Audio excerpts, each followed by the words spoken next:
एक ऐसा अंतर्राष्ट्रीय ख्याति प्राप्त मानव जो गुरु प्रेरणा से पिछले 20 वर्षों से वानप्रस्थ जीवन जीते हुए 24 घंटे मानवता की सेवा में संलग्न है।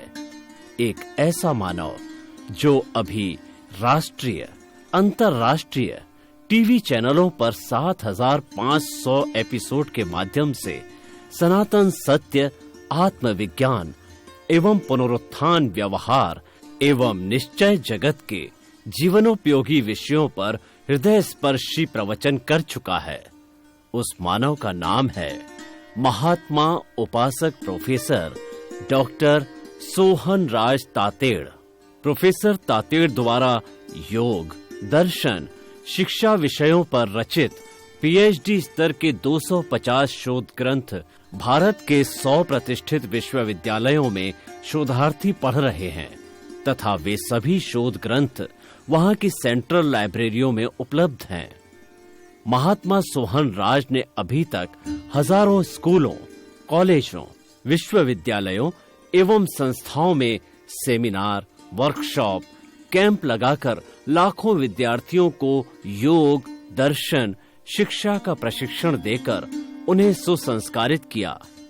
डॉक्टर तातेड़ ने भारतीय संस्कृति उत्थान के 4000 से अधिक समसामयिक विषयों पर आर्टिकल लिखकर ऑनलाइन जर्नल, पत्रिकाओं, वेबसाइट्स पर प्रकाशित किया, जिसका उपयोग लाखों पाठक कर रहे हैं। उपासक तातेड़ के 5000 से अधिक आज का सुविचार, आज का शुभ संदेश, आज का मंगल भावना योग आदि चिंतन websites, Twitter, blogger, Facebook, YouTube माध्यमों से लाखों लोग अपना जीवन निर्माण कर रहे हैं। मानवता के मसीहा ऐसे महामानव महात्मा सोहन राज तातेड़ के प्रोफाइल को अभी तक विश्व के 20 लाख दर्शक यूट्यूब पर, 12 लाख गूगल पर एवं लाखों दर्शक फेसबुक, ब्लॉगर, ट्विटर और इंस्टाग्राम पर देख चुके हैं।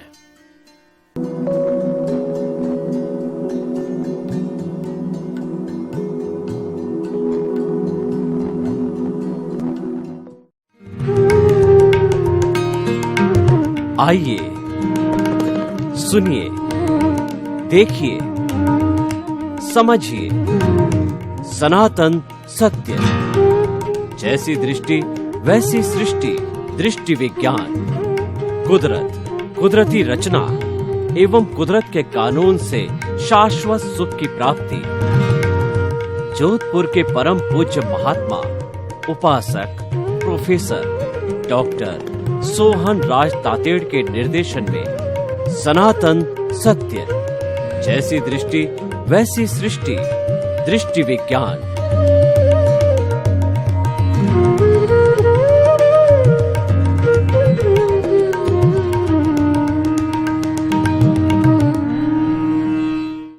आत्मविज्ञान, साइंस ऑफ द सोल के अंतर्गत हम आपको सही दृष्टि, सही सोच, राइट विजन, राइट थिंकिंग के अंतर्गत नए नए विषयों के साथ में हम आपके अस्तित्व की जानकारी कराएंगे कि आप कौन हैं, आप कहां से आए हैं और आपको कहां जाना है, आपके जीवन का क्या लक्ष्य है, आपका भाग्य क्या है, पुनर्जन्म के बारे में, आत्मा के बारे में और कर्म शरीर के बारे में हर नए नए विषय के साथ में हम आपको सभी चीजों का खुलासा करेंगे। इसी क्रम में आज का हमारा विषय है अंतःकरण की समीक्षा। बहुत ही सुंदर विषय भाई और बहनों। अंतःकरण किसे कहते हैं, पहले हमें ये समझना पड़ेगा।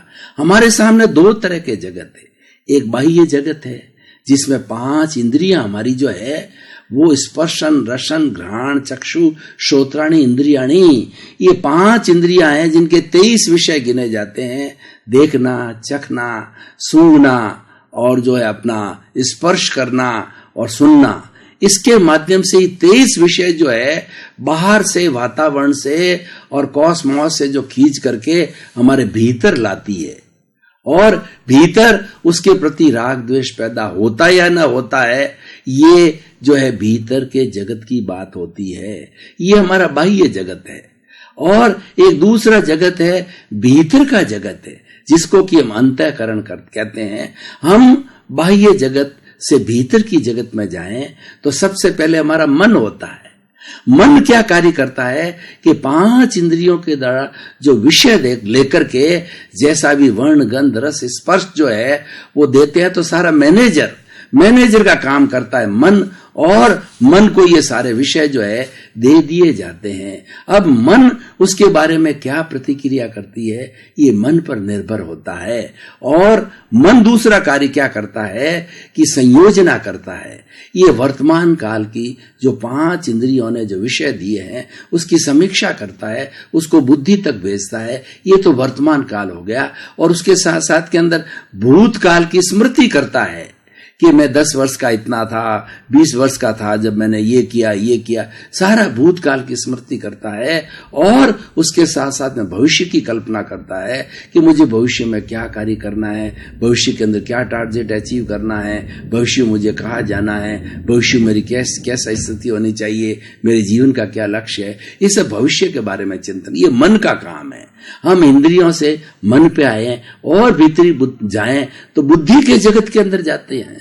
बुद्धि जो है वो एक न्यायाधीश का काम करती है कि इंद्रियों से जो मन को विषय है, मन है वो बुद्धि को देता है। अब बुद्धि जो है उसके ऊपर निर्णय करती है, उसके ऊपर समीक्षा करती है, और वो निर्णय अगर अच्छा लेती है तो सद्बुद्धि कहलाती है, और अगर निर्णय अच्छा नहीं लेती है तो वह कुबुद्धि कहलाती है। तो इसीलिए ये बुद्धि का कार्य हो गया। बुद्धि से आगे जाएं तो हमें चित्त होता है।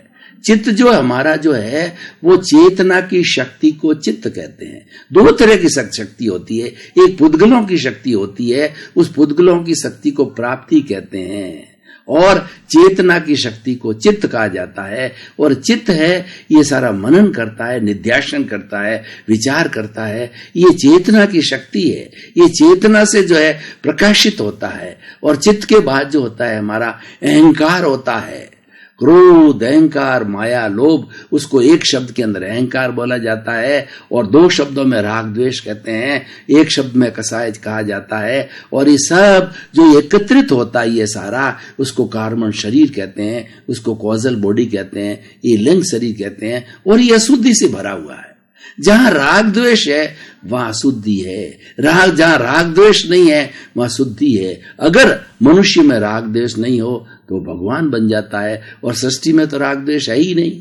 84 लाख जीवा योनि के प्राणी जो है, जो राग द्वेष मुक्त हैं, वो मोक्षगामी होते हैं। मतलब राग द्वेष ऐसा विषय है, इसको मुक्त करना ही हमारे जीवन का लक्ष्य है, इसको शून्य करना ही हमारे, इसको भस्मीभूत करना हमारे जीवन का लक्ष्य है। ये सारा अंतःकरण में होता है। सारा अंतःकरण जो संचालित होता है वो हमारा आत्मा जो प्रभु है, जो मुख्य शक्ति है, उसके द्वारा संचालित होता है। और वो एक एक कोशिका को चेतना देती है, चाहे चित्त हो, चाहे बुद्धि हो, चाहे मन हो, चाहे इंद्रियां हो, चाहे एक एक कोशिका हो।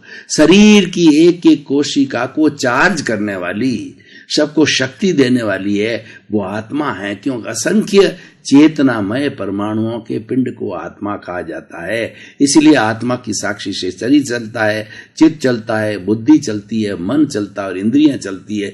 और अगर आत्मा ना हो तो कुछ भी नहीं चलता है, राम नाम सत्य होता है और व्यक्ति जो डेड बॉडी डिक्लेयर कर दिया जाता है। तो सारा कुछ जो शक्ति है वो आत्मा की शक्ति, इसलिए आत्मा प्रमुख है। अब अंतःकरण के अंदर क्या क्या विषय लेते हैं? अंतःकरण में हम लेते हैं चित्त, बुद्धि, मन।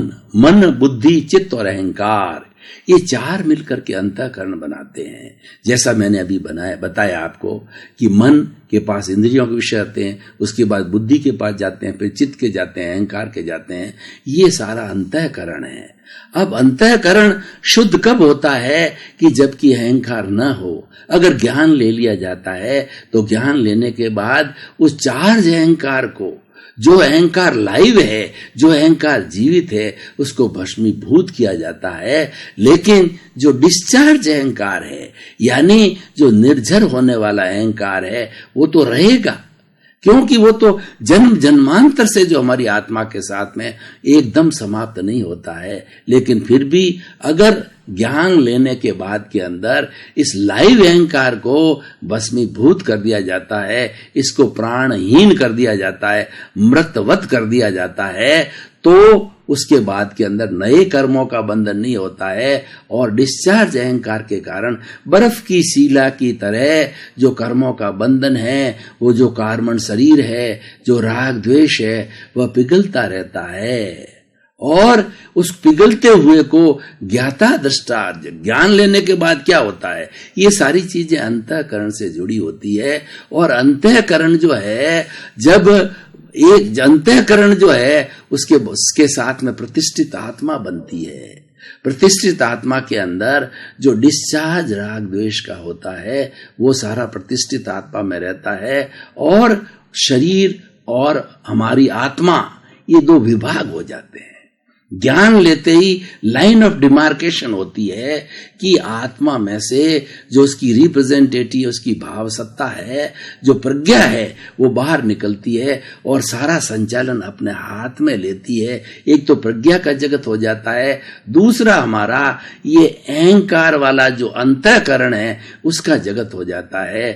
तो ये जो अज्ञान वाला अंतःकरण है, जो अगर जो दो तरह का होता है, जैसे लाइव है, लाइव को हमने समाप्त कर दिया ज्ञान लेने के बाद के अंदर, और उसके बाद के अंदर जो डिस्चार्ज है, जो जन्म जन्मांतर का है, वो धीरे धीरे धीरे पिघलते रहते हैं, वो भी अपना इफेक्ट दिखाते हैं। उसका जो राग द्वेष युक्त होता है वो नेगेटिव थॉट्स लाता है। अंतःकरण जो राग द्वेष युक्त है वो नेगेटिव थॉट्स लाता है, और राग द्वेष मुक्त होता है वो पॉजिटिव जो है वो विचार लाता है। सारा जो विचारों का सिलसिला है वो भीतरी जगत के अंदर आता है। अगर हम इस विचारों के सिलसिले को समझना चाहें तो हमको गंगोत्री में, हमें अंतःकरण को हमें गंगोत्री तक ले जाना होगा कि जहां हमारा कार्मण शरीर है उस कार्मण शरीर तक पहुंचना होगा। कार्मण और शरीर आत्मा फेविकॉल के माध्यम से दोनों बंधे हुए रहते हैं, और जब ये दोनों साथ में रहते हैं तो इनमें चित्त और पुट चलती है, एक दूसरे को दबाता है, एक हारता है और एक जीतता है।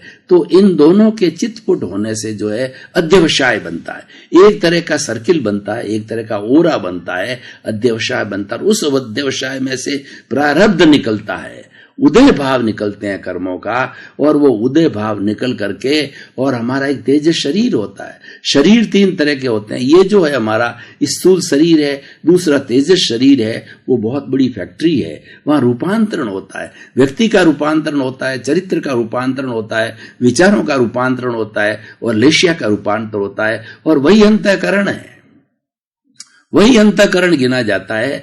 तो हमारा ये अध्यवसाय से निकल के जो कलरलेस लेशाएं होती है वो जाकर के जब हमारे इस जो है इस जाकर के हमारे तेजस शरीर के साथ मिलती है तो उसको कलर मिलता है। कलरलेस से वो कलर्ड हो जाती है, और वो कलर्ड कैसे कैसे मिलते हैं, जैसे हमारे भीतर से उदय होता है। सोर्स हमारा भीतर है, सोर्स हमारा कार्मण शरीर है, वो गंगोत्री व उद्गम स्थल है। अगर हमारे उदय जो कर्मों का है वो नेगेटिव थॉट्स का है, बुरे विचारों का है, तो हमारी तीन तरह की लेशियाएं, तीन तरह के कलर हमको मिलेंगे। वो होता है कृष्ण लेशिया, नील लेशिया और कापोत लेशिया।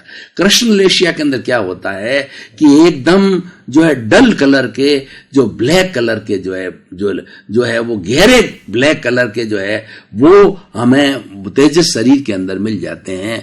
उसको किस तरीके के भाव होते हैं और किस तरह की एक्टिविटी हमारे शरीर से कराएंगे, विचारों से कराएंगे, वो एकदम हिंसा के भाव होते हैं। ऐसे हिंसा के भाव होते हैं। वो किसी की हिंसा कराएगा, पंचेंद्रिय जीवों की हिंसा कराएगा, किसी को मारेगा, करेगा, किसी को दुख देगा, वो हमारी कृष्ण लेशिया है। और उससे थोड़ी सी डाइल्यूट है तो कृष्ण के बाद के अंदर नील लेशिया होती, नील लेशिया जो नीले रंग की होती है, नीले रंग की जो लेशिया होती है वो भाव कैसे होते हैं? वो छल कपट के भाव होते हैं, ठगने के भाव होते हैं, धोखाधड़ी के भाव होते हैं, और किसी का पैसा हजम करने के भाव होते हैं। वो भी लोगों को कष्ट देने वाले भाव होते हैं। जब वो हमारे भीतर से उदय भाव, प्रारब्ध का भाव आ जाएगा तो नील लेशिया के द्वारा जो है हमको वैसे विचार आगे जाके मिलेंगे। और तीसरी कापोत लेशिया होती है, वो कापोत लेशिया है वो थोड़ा सा और हल्की होती है। वो क्या कराती है कि व्यक्ति को छोटा मोटा दुख देती है, छोटी मोटी तकलीफ देती है। किसी के साथ जो है क्रोध करेगा, अहंकार करेगा, माया करेगा, लोभ करेगा, किसी घृणा करेगा, किसी की निंदा करेगा, किसी को हीन समझेगा, किसी को उच्च समझेगा। ये कापोत लेशिया, ये बुरी लेशिया है, ये अशुभ भाव है। और ये अशुभ भाव जाकर के और किस तरीके से जो है हमारे अंतःकरण को पार करके आगे चलते हैं। तो उसके बाद में हम शुभ भावों की बात करते हैं। अगर भीतर से हम शुभ भावों का उदय है तो हम तेजो पद्म शुक्ल लेशियाएं मिलेगी।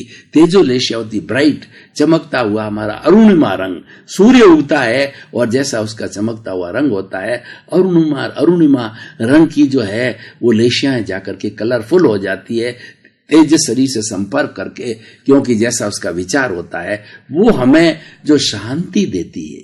तेजो लेशिया जो अरुणिमा कलर है हमें शांति देती है। उसके बाद में दूसरी तरह के जो है अगर हमारे भाव होते हैं, जो पद्मलेशिया होता है। पद्मलेशिया क्या होता है? गहरा जो हल्दी का रंग, पीला रंग, ब्राइट रंग है।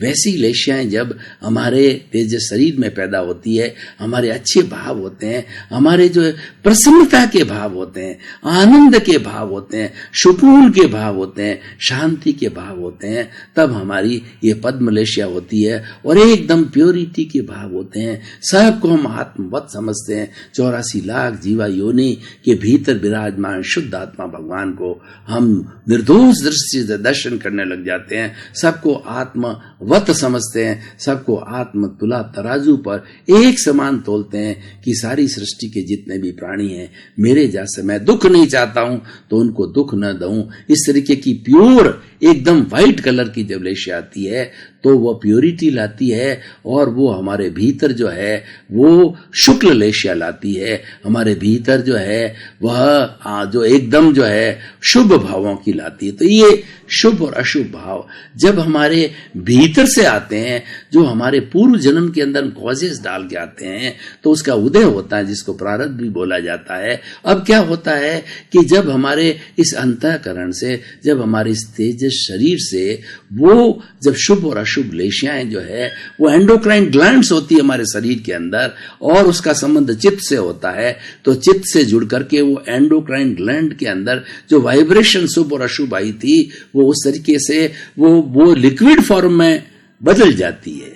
ट्रांसफॉर्मेशन होता है हमारे तेजस शरीर में, हमारे अंतःकरण के अंदर ट्रांसफॉर्मेशन होता है। और वो सारी जो एंडोक्राइन ग्लैंड्स के अंदर जो लिक्विड जो है वो हार्मोन्स के रूप में होता है, और वो हार्मोन सारे ब्लड में, एंडोक्राइन डक्टलेस जो है ग्लैंड्स होती है जिसके अंदर छेद नहीं होते हैं, लेकिन फिर भी वो लिक्विड जो है सारे और पूरे शरीर के अंदर फैली होती है। एंडोक्राइन ग्लैंड्स जो है पूरे शरीर के अंदर ब्लड के साथ के अंदर जैसे हमारे भाव आते हैं भीतर से, वो विचार के रूप में, चित्त की सहायता से विचार के रूप में परिणित हो जाते हैं। और विचार वो बुद्धि से, फिर उसके द्वारा मन के द्वारा, और फिर इंद्रियों के द्वारा, फिर शरीर के माध्यम से, हाथों से, पांवों से, शुभ और मन से और वचन से और काया से, जैसे जैसे हमारे भीतर के विचार आते हैं वैसी प्रवृत्ति हो जाती है। हम कहते हैं ये व्यक्ति तो भला आदमी है, ये व्यक्ति जो है किसी की बुराई क्यों कर रहा है, किसी को कष्ट क्यों दे रहा है, ये अपराधी क्यों बन गया, ये जेल में क्यों चला गया, क्योंकि भीतर से जो है अशुभ धारा बही। और कई बार ऐसा लगता है कि आदमी तो बिल्कुल खराब आदमी है, फिर भी वो अच्छा व्यवहार क्यों करता है, उसके भीतर से शुभ लेशियाओं का जो है उदय होता है। तो इस तरीके से व्यक्ति बदलता है, अच्छे से बुरा होता है या बुरे से अच्छा होता है, तो वह सारा जो है हमारी लेशियाओं के द्वारा होता है और उसकी परिणति जो है हमारी स्थूल शरीर से होती है, हाथों से होती है, पांवों से होती है और उसके बाद में मन से होती है, वचन से होती है और काया से होती है। तो इस तरीके से हम हमारे अंतःकरण की समीक्षा का अर्थ क्या है कि ये भीतरी जगत के अंदर गोते लगाते हैं कि भीतर क्या है, भीतर हमने जो देखा ये सारी विद्यमान होती है। तो अंतःकरण की समीक्षा करने से हमको क्या लाभ है, हम इस एपिसोड को जो है आज कसौटी पर कसते हैं तो कि अंतःकरण की जब समीक्षा करते हैं तो हम सुधरते हैं, हमारे खुद के दोषों को हम देखने लग जाते हैं और दूसरे लोगों के गुणों को देखने लग जाते हैं। जब हम स्वयं के दोष देखते हैं तो हमारी शुद्धिकरण की प्रक्रिया चालू हो जाती है, अंतःकरण शुद्ध होने लगता है और धीरे धीरे अंतःकरण के अंदर जितनी भी इम्प्योरिटी है वो सारी प्योरिटी के अंदर बदल जाती है। तो बदल करके हमारा कार्बन शरीर बिल्कुल एंड हो जाता है, निर्झर हो जाता है, वो झर जाता है। तो झर जाते आत्मा फिर बिना कार्बन शरीर के इस शरीर में नहीं रहती है और वो जो हमारा अभी जैसे जो है महाविद्य क्षेत्र है, उस क्षेत्र के अंदर अगले जन्म में जन्म लेकर के वो सिद्ध बुद्ध और मुक्त हो जाती है। क्योंकि मुक्ति हमारे इस भरत क्षेत्र में जा रहे हैं अभी संभव नहीं है, इसीलिए वो आत्मा की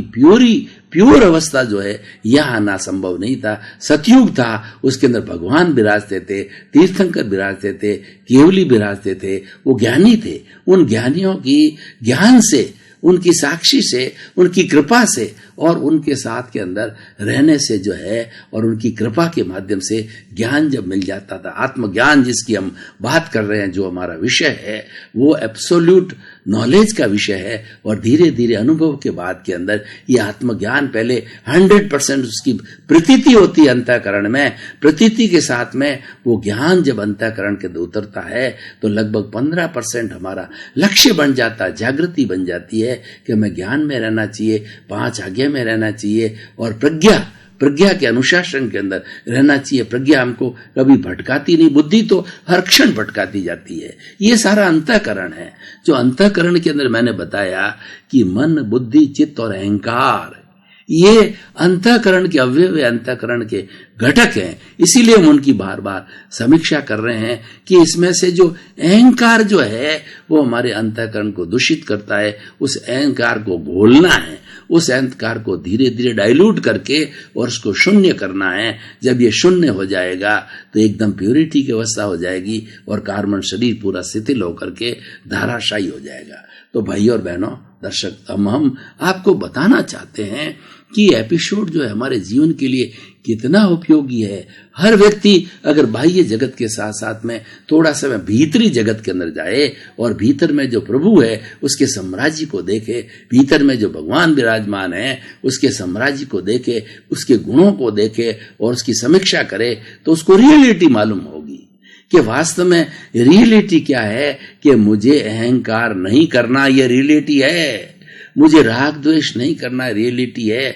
जब व्यक्ति की भावना अच्छी तरह से जम जाती है, ये आत्मसात हो जाता ज्ञान लेने के बाद के अंदर, और ज्ञान के अंदर अहंकार को भस्मीभूत भी कर लिया जाता है। लेकिन फिर भी वो जो जरने वाला अहंकार है, जो निर्जरा वाला अहंकार है, जो डिस्चार्ज अहंकार है, वो तो अपना प्रभाव दिखाता ही है।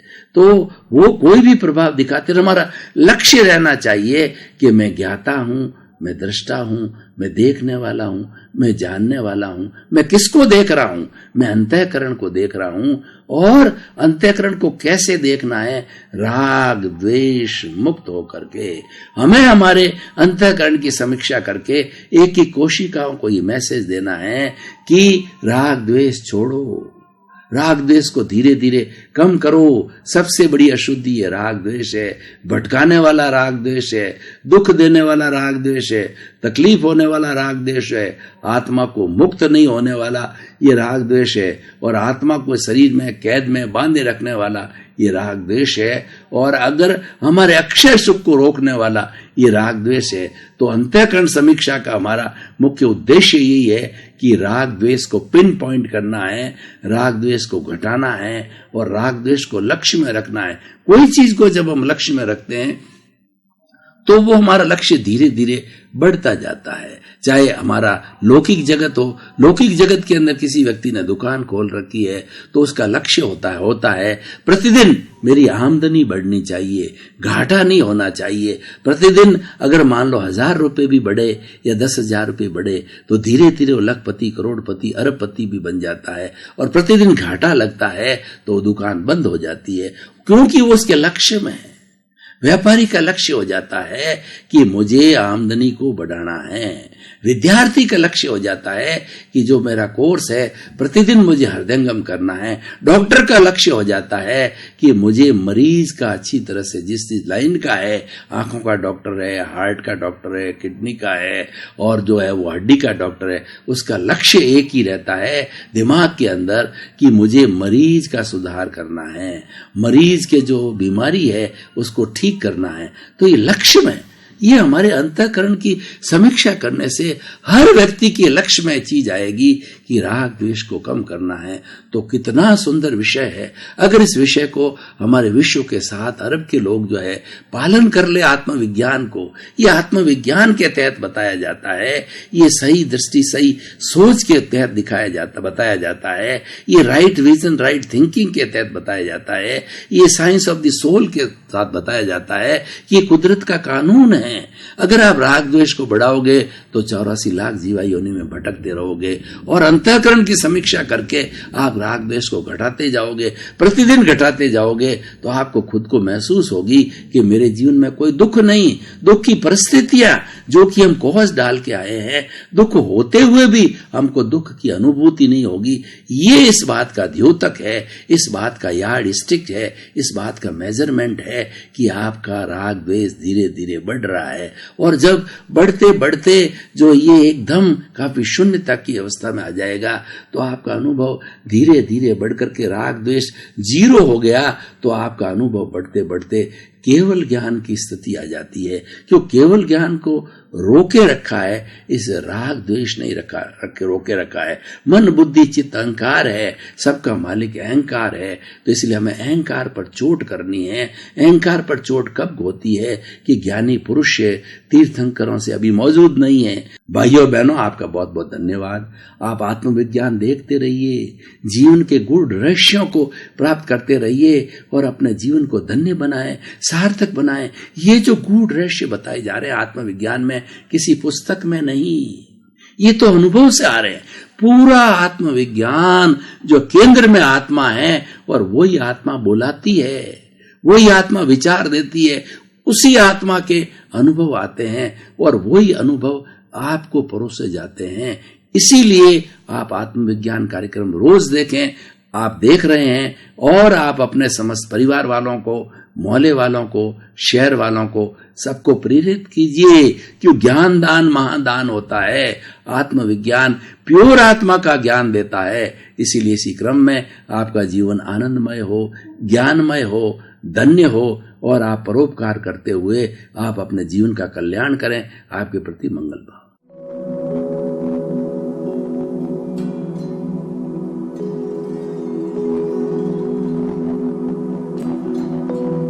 एक ऐसा अंतर्राष्ट्रीय ख्याति प्राप्त मानव जो गुरु प्रेरणा से पिछले 20 वर्षों से वानप्रस्थ जीवन जीते हुए 24 घंटे मानवता की सेवा में संलग्न है।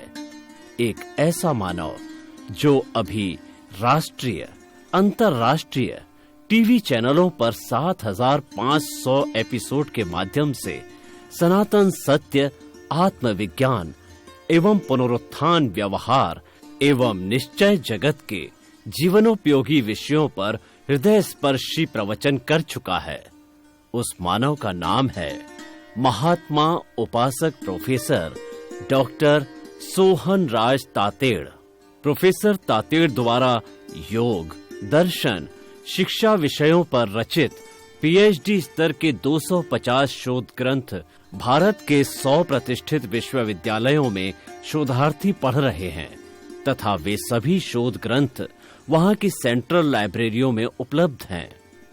महात्मा सोहन राज ने अभी तक हजारों स्कूलों, कॉलेजों, विश्वविद्यालयों एवं संस्थाओं में सेमिनार, वर्कशॉप, कैंप लगाकर लाखों विद्यार्थियों को योग, दर्शन, शिक्षा का प्रशिक्षण देकर उन्हें सुसंस्कारित किया। डॉक्टर तातेड़ ने भारतीय संस्कृति उत्थान के 4000 से अधिक समसामयिक विषयों पर आर्टिकल लिखकर ऑनलाइन जर्नल, पत्रिकाओं, वेबसाइट्स पर प्रकाशित किया, जिसका उपयोग लाखों पाठक कर रहे हैं।